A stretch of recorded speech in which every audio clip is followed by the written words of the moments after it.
From power stations to PCs, we are increasingly dependent on the nation's cyber security expertise to keep the nation running smoothly.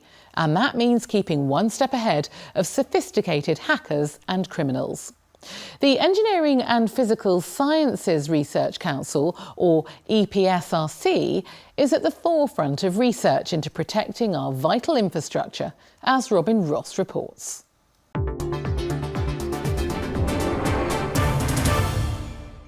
The world is connected more than ever, transforming lives and industry, but with it comes danger. Infrastructure is the backbone of the UK, from our power stations to our airports. It keeps the country running. But all this data and all this connectivity also makes us vulnerable to cyber attacks. And as more businesses use algorithms for the control systems, so the threat grows.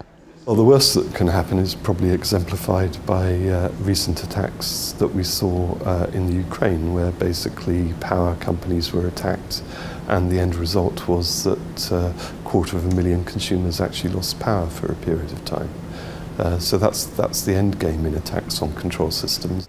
Imperial College is working with industry to solve global problems. It receives funding from the Engineering and Physical Sciences Research Council.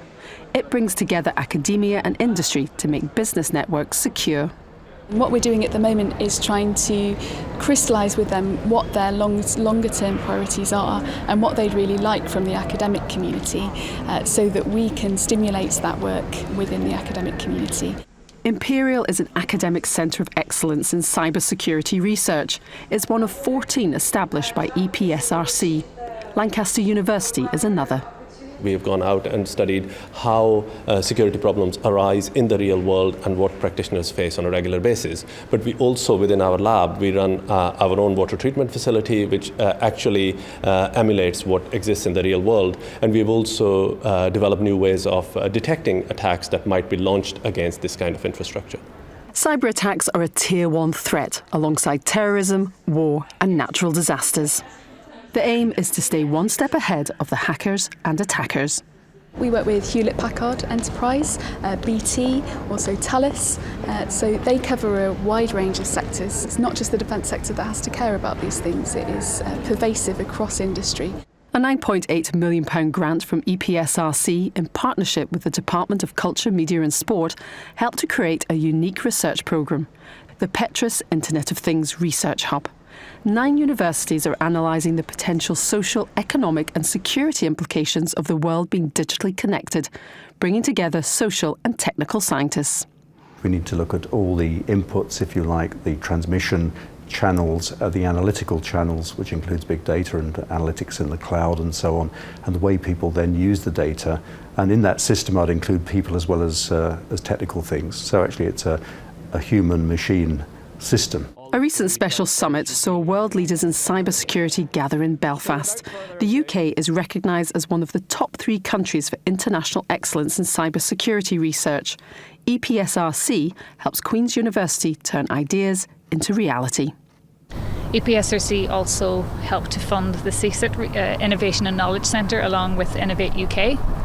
And that's sort of really interesting, and it allows, obviously our focus then is on not only on high quality research but also on the commercialisation of that research. Queen's University also supports high-tech spin-out companies. One startup has successfully licensed intellectual property, inspecting data at high speed for potential threats. EPSRC has provided the baseline funding for the core research. It basically set the foundation that this technology could be developed, but also turned into an IP. When we started this in about 2008, there was really no cyber kind of activity around this area. There's since been about 1,200 new jobs created, a mixture of startup companies, growth in indigenous companies, foreign direct investment, and we reckon that that's generating £60 million a year in salaries alone for the local economy. Keeping the UK safe in cyberspace is a priority and a passion. As a researcher, it's actually very, very rewarding to see that your work can really have, in its small way, change the world a little bit.